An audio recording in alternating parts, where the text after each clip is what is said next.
नमस्कार दोस्तों, स्वागत है हमारे YouTube चैनल में। दोस्तों, एक महिला होती है जिसकी उम्र लमसम 60 वर्ष के करीब होती है। उसके पड़ोस में एक लड़का रहा करता था जिसकी उम्र लमसम 22 वर्ष के करीब होती है। दोनों ही लोग जो है ईंट के भट्ठे पर काम करने के लिए जाया करते थे और दोनों दोस्तों साथ में ही जाया करते थे। और शाम को जब उनकी छुट्टी होती थी तो दोस्तों साथ में ही घर पर चले आते थे। उस महिला का कोई भी नहीं था। दोस्तों, विधवा हो चुकी होती है। इसका अपना कोई बाल बच्चा भी नहीं होता है। वो उस लड़के को ही अपना सब कुछ मानती थी, उसे बहुत दुलार भी करती थी। लेकिन दोस्तों उस दिन जब वो शाम के समय उस लड़के के साथ वापस काम से छुट्टी होने के बाद घर जा रही थी तो दोस्तों वो लड़का उसे मौका पाकर सड़क के किनारे एक झाड़ी के अंदर लेकर चला जाता है और ले जाने के बाद दोस्तों उसके साथ हरकतें करने लगता है। जिसके बाद महिला उसे समझाती है, कहती है कि तुम मेरे साथ ऐसा काम मत करो। लेकिन दोस्तों वो उसकी एक बात भी नहीं सुनता है। फिर भी बाद में वो महिला उसे अपनी परेशानी बताती है। कहती है कि देखो, मेरी उम्र बहुत ज्यादा हो चुकी है जिसके चलते मेरा शरीर सिकुड़ चुका है। लेकिन दोस्तों वो उसकी एक भी बात नहीं मानता है और दोस्तों उसके साथ कुछ ऐसा काम कर देता है कि जिसके बारे में आप कभी सोच भी नहीं सकते हैं। तो दोस्तों आज की कहानी बहुत ही रोचक और ज्ञानवर्धक होने वाली है। दोस्तों, यदि आप लोग इस कहानी के पूरे घटनाक्रम के बारे में यदि जानना चाहते हैं तो मेरे साथ बने रहिएगा इस वीडियो के अंत तक। तो दोस्तों कहानी में आगे बढ़ने से आपसे पहले एक छोटी सी रिक्वेस्ट है कि अगर मेरे चैनल पे नए आए हो तो मेरे चैनल को सब्सक्राइब कर दीजिएगा। अगर कहानी आपको अच्छी लगे तो वीडियो को लाइक कर दीजिएगा। और आप हमारा ये वीडियो किस शहर से देख रहे हैं, किस सिटी से देख रहे हैं, प्लीज कमेंट बॉक्स में अपने शहर का नाम जरूर बता दीजिएगा। तो दोस्तों देर ना करते हुए इस कहानी की शुरुआत करते हैं। आज की इस घटना की जो शुरुआत है वो उत्तर प्रदेश के बरेली शहर की होती है, जहां पर दोस्तों एक करेली नाम का छोटा सा गांव होता है। और दोस्तों उसी गांव में जो है मधु नाम की एक औरत रहा करती थी, जो कि दोस्तों विधवा होती है।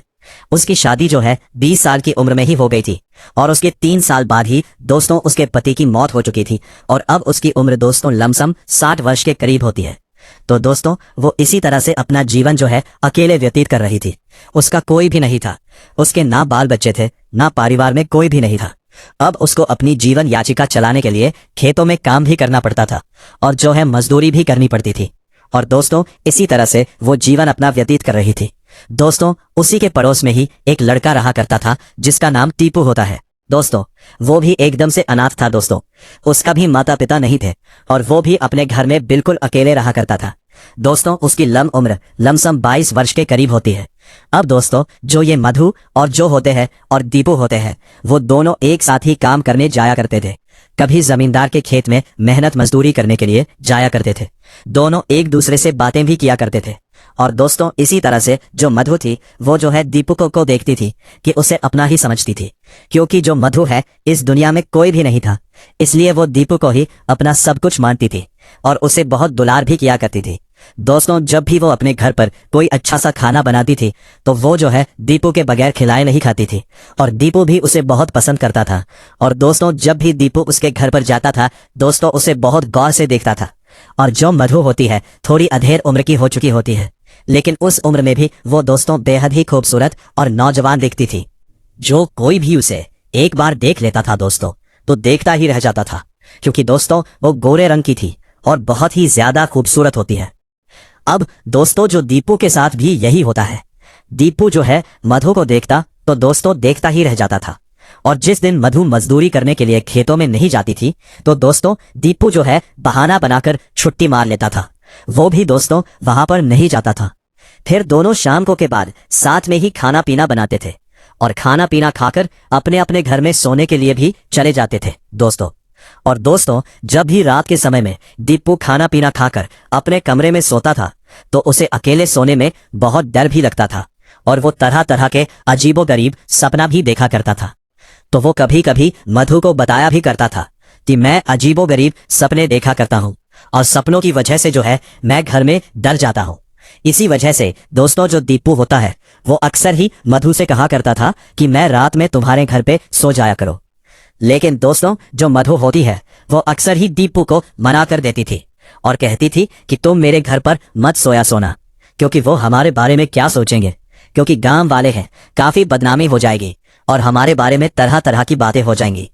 अब दोस्तों इसी वजह से जो मधु है वो दीपू को अपने घर में नहीं सुलाती थी और दोस्तों जो दीपू है कैसे ना कैसे मौका ढूंढ रहा था। अब इसी तरह से दीप एक दिन का समय हो जाता है दोस्तों, और जो दीपू होता है और मधु दोनों सुबह के समय मजदूरी करने के लिए खेत में जाते हैं। लेकिन दोस्तों जब जाते हैं तो उन्हें काम नहीं मिलता। उसके चलते जो है मधु बहुत उदास हो जाती है। तो दीपू कहता है कि देखो मधु, अब कोई उपाय नहीं है। इसी तरह से यदि रोज रोज चलता रहा तो हम लोगों को रोज रात में भूखे पेट सोना ही पड़ेगा। इसलिए मैं कल से बगल के गांव के ईंट भट्टे पर ईंट उठाने का काम करूंगा। मधु होती है तो वह कहती है कि कोई बात नहीं दीपू, ये तो बहुत अच्छा होगा कि हम लोग ईंट उठाने का काम करें। ईंट उठाने का काम तो रोज रोज मिल जाता है और अच्छा दिहाड़ी भी मिलता है, जिससे हम लोग अपना गुजारा कर लेंगे। फिर दोस्तों उस दिन के बाद से वे दोनों जो है जमींदार के खेत में मजदूरी करना बंद कर देते हैं। गांव के बगल में जो दोस्तों ईंट का भट्टा होता है वहां पर ईंट उठाने का काम करने लगते हैं। लेकिन दोस्तों जो ईंट भट्टे का मुंशी था वो बहुत ही रंगीन मिजाज था था। जब भी पहली बार जो है मधु उस ईंट भट्टा पर ईंट उठाने के लिए जाती है और जब भी उस मुंशी की नजर जो है मधु के ऊपर पड़ती है तो दोस्तों उस जो मधु को देखता ही रह जाता है। फिर वो उसके पीछे पड़ जाता है। और दोस्तों जो मधु थी वो एकदम सीधी साधी महिला थी। उसके बारे में कौन क्या कहता क्या सोचता उसे थोड़ा सा भी परवाह नहीं होता है, और वह उनको इग्नोर करके अपना काम किया करती थी दोस्तों। लेकिन दोस्तों जो दीपू था वो उस ईंट भट्टे के मुंशी के इरादों को भांप चुका था, क्योंकि जब भी जो है मधु ईंट उठाने के लिए नीचे झुकती थी तो उस मुंशी का नजर जो है सीधे ही जो है मधु के ऊपर ही रहती थी। लेकिन दोस्तों वो उसके साथ कुछ करता नहीं था, केवल देखता ही रहता था। और जो दीपू था वो मुंशी का सारा खेल देख रहा था। और जब शाम के समय में जो मधु ईंट भट्टे से छुट्टी करने के बाद अपना मजदूरी लेने के लिए उस मुंशी के पास जाती थी तो मुंशी जो है मधु को कहता था कि तुम्हें कितना मजदूरी चाहिए, बोलो मैं दूंगा। इसके बाद वह कहती थी कि जो मेरा मजदूरी बनता है तो मुझे वही दे दो, मैं किसी से ज्यादा पैसे नहीं लेती हूँ। इसके बाद दोस्तों वह मुंशी उसे उसका मजदूरी दे देता था। लेकिन दोस्तों जो है मधु से अक्सर ही वह मुंशी कहा करता था कि कभी भी अपने आप को अकेला मत समझना, किसी चीज की कभी भी जरूरत लगे तो तुम मुझसे मांग लिया करना। अब दोस्तों जो दीपू होता है अपनी मजदूरी ले लेता है और फिर दोनों साथ में ही अपना छुट्टी करके वापस घर चले आते थे। और घर आने से पहले ही वे लोग रास्ते में ही अपना खाने पीने के लिए राशन पानी भी ले लेते थे। उसके बाद वे लोग घर चले आते थे। इसी तरह से दोस्तों अब जो दीपू और जो मधु है दोनों इस ईंट भट्टे के ईंट उठाने का काम करने लगते हैं। और जो मुंशी था अब वह जब भी मधु को देखता था तो देखता ही रहता था और मधु को किसी भी हाल में पाना चाहता था, इसलिए वह उसके करीब आना चाहता था। लेकिन जो मधु है उसे मौका ही नहीं देती है, क्योंकि जब भी वह मधु से खुलकर इस बारे में बात करने के लिए आता तो दोस्तों तो उसी समय जो है दीपू वहां पर आ जाता था। और दोस्तों इसी डर से जो मुंशी होता है ईंट भट्टे का वो वहां से चला जाया करता था। और दोस्तों जो दीपू है वो मधु से अक्सर ही कहा करता था कि मुंशी ठीक नहीं है, इसकी दूरी बनाकर रखो। तो फिर दोस्तों इसी तरह से एक दिन की बात होती है जब शाम को वे दोनों ईंट भट्टा से छुट्टी करने के बाद में घर जा रहे होते हैं। दोस्तों उन्हें घर जाते जाते रात हो जाती है। तो उस दिन जो दीपू होता है वो मधु से कहता है कि देखो आज काफी रात हो चुकी है, इसलिए मैं चाहता हूं कि आज हम दोनों अपना खाना साथ में ही पका लें। तो जो दोस्तों मधु होती है वह जो है दीपू से कहने लगती है यह तो बहुत अच्छा होगा कि हम दोनों आज का खाना साथ में ही खाएंगे। उसके बाद दोस्तों दोनों अपना रात रात का खाना पीना साथ में ही बनाते हैं। दोनों एक थाली में एक साथ खाना खाते हैं। जिसके बाद दोस्तों जो मधु है वह भी दीपू के साथ रात का खाना खाकर बहुत खुश हो जाती है।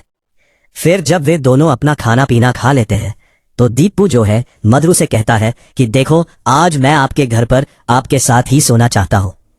तो उसके बाद दोस्तों जो मधु होती है उसे मना करती है, लेकिन दीपू बार बार उसे जिद करने लगता है, कहता है कि नहीं आज मैं आपके साथ ही सोना चाहता हूं। फिर वह उसे नाक से की जाने वाली आवाज मना नहीं कर पाती। और दोस्तों उस रात जो दीपू होता है वह मधु के साथ ही उसके घर में सो जाता है। लेकिन राधे ही रात होने जाने के बाद दोस्तों जब मधु गहरी नींद में सो जाती है तो दीपू उसके एकदम से करीब चला आता है और जाने के बाद दोस्तों हरकतें करने लगता है। जिसके बाद अचानक से मधु की नींद खुल जाती है। तो अपने सामने जो है वह दीपू को देखकर दोस्तों काफी हैरान परेशान हो जाती है। जिसके बाद वह उसे समझाती है, कहती है कि देखो दीपू अभी तुम उस लायक नहीं हो कि तुम मेरे साथ अपना अरमान पूरा कर सको, अभी तुम्हें उस लायक बनने में टाइम लगेगा। जिसके बाद जो दीपू है मधु से कहने लगता है कि नहीं मुझे टाइम नहीं लगेगा, तुम मुझे एक बार सब कुछ करने के लिए मौका दो। लेकिन दोस्तों जो मधु होती है वह उसको डांट देती है और मना कर देती है। अब इसी तरह से दोस्तों जो दीपू होता है वो मान जाता है और चुपचाप लेट जाता है और सो जाता है। इसी तरह से दूसरे दिन होता है दोस्तों, सुबह होती है और सुबह के समय जो है दोनों लोग मधु और दीपू उठते हैं और उसके बाद में अपने जो है ईंटे भट्टे पर जो है चले जाते हैं। अब दोस्तों ईंट भट्टे पर जो है मुंशी जो है खड़ा हुआ था और मधु से कहता है कि मुझे तुमसे कुछ काम है और वहां पर जो कम ईंट भट्टे पे जो मेरी कुटिया बनी है वहां पर तुम आ जाओ। अब दोस्तों उसके बाद में जो मधु वहां पर जाने लगती है तो दीपू उसे मना करता है कि तुम वहां पर मत जाना। लेकिन दोस्तों जो मधु होती है वो कहती है कि एक बार देखने तो दो वो मुंशी क्या कह रहा है। और इसी तरह से दोस्तों वो जो है मधु उस ईंट भट्टे के मुंशी के जो है कुटिया में चली जाती है। उसके बाद दोस्तों वो मुंशी जो है मधु से कहने लगता है कि तुम्हारी उम्र भी हो गई है और तुम खूबसूरत भी हो और कब तक ये काम करोगी, कभी ना कभी तो बूढ़ी हो जाओगी, तुम्हारे हाथ पैर काम करना भी बंद कर देंगे। तो क्यों ना तुम ये नहीं चाहती हो कि तुम कैसे कुछ पैसे जो है कमा कर रख लो और जिसकी वजह से तुम जो है बैठे बैठे खा सको। अब इसी तरह से दोस्तों जो है मधु को बार बार लालच भी देने लगता है और कहने लगता है कि तुम एक बार मेरे साथ सब कुछ करने के लिए दो, मैं तुम्हारे साथ वक्त बिताना चाहता हूं और उसके जो है मैं तुम्हें जितना महीने में कमाती हो उसका लमसम दुगना पैसा दूंगा।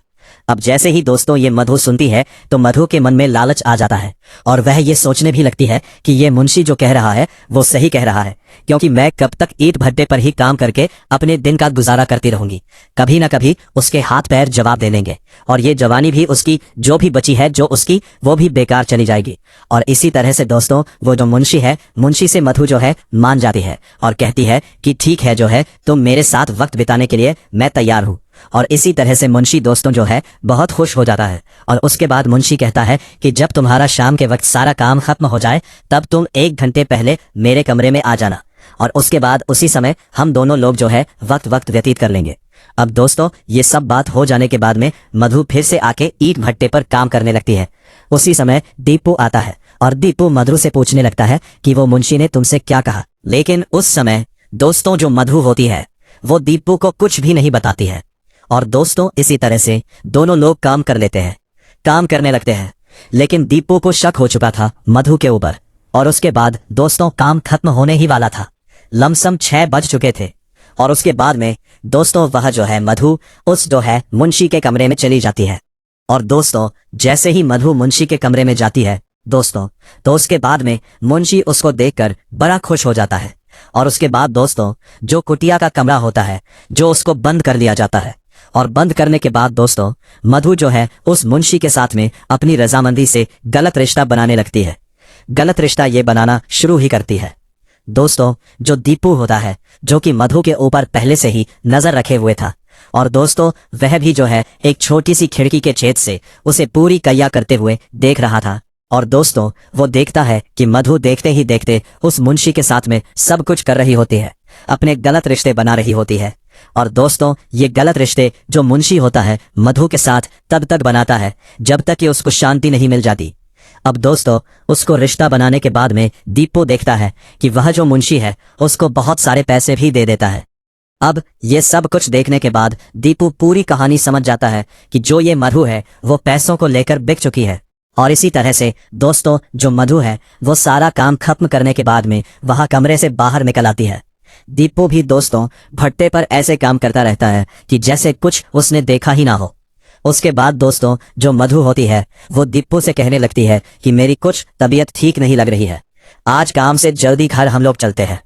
अब दोस्तों दीपू भी हाँ कर देता है और उसके बाद दोस्तों वहां से जो है भट्टे पर से मुंशी से मिलने के बाद में दोस्तों जो मधु होती है और दीपू दोनों अपने घर के लिए चले जाते हैं। अब दोस्तों जो दीपू होता है वो यही सोचने लगा था कि मधु जो है ये कैसे कर सकती है। उस दिन जब उसने कहा था तो उसने साफ मना कर दिया था। अब लेकिन दोस्तों इतने सालों के बाद जो है मधु गलत रिश्ता कायम करती है, जिसकी वजह से उसे बहुत ज्यादा कमजोरी लग रही होती है और उसे तकलीफ भी हो रही होती है। उसने कभी ये सोचा ही नहीं था कि शादी के लमसम उम्र के 30 साल के बाद ऐसा रिश्ता बनाएगी तो उसकी हालत क्या होगी। अब इसी तरह से दोस्तों वो घर चली जाती है, घर में लेट जाती है और खाना भी नहीं बनाती है। दोस्तों लमसम शाम के 8 बजे के करीब हो रहा होता है। दीपू का मन नहीं मानता है और उसी समय जो है मधु के घर आता है। और घर आने के बाद में मधु से पूछता है कि आज तो तुमने चूल्हा ही नहीं चलाया, तुमने कुछ खाया ही नहीं। तो उसी समय जो मधु होती है वो कहती है कि मेरी कुछ तबीयत ठीक नहीं है और मुझे कुछ अच्छा नहीं लग रहा, इस वजह से मैंने जो है खाना नहीं बनाया। अब दोस्तों जो दीपू होता है वो उसी समय अपने घर जाता है और घर से जो है खाना ले आता है और खाना लेने के बाद में मधु से कहता है कि लो मैंने खाना बनाया है, तुम खाना खा लो, नहीं तो तबीयत तुम्हारी और ज्यादा बिगड़ जाएगी। और इसी तरह से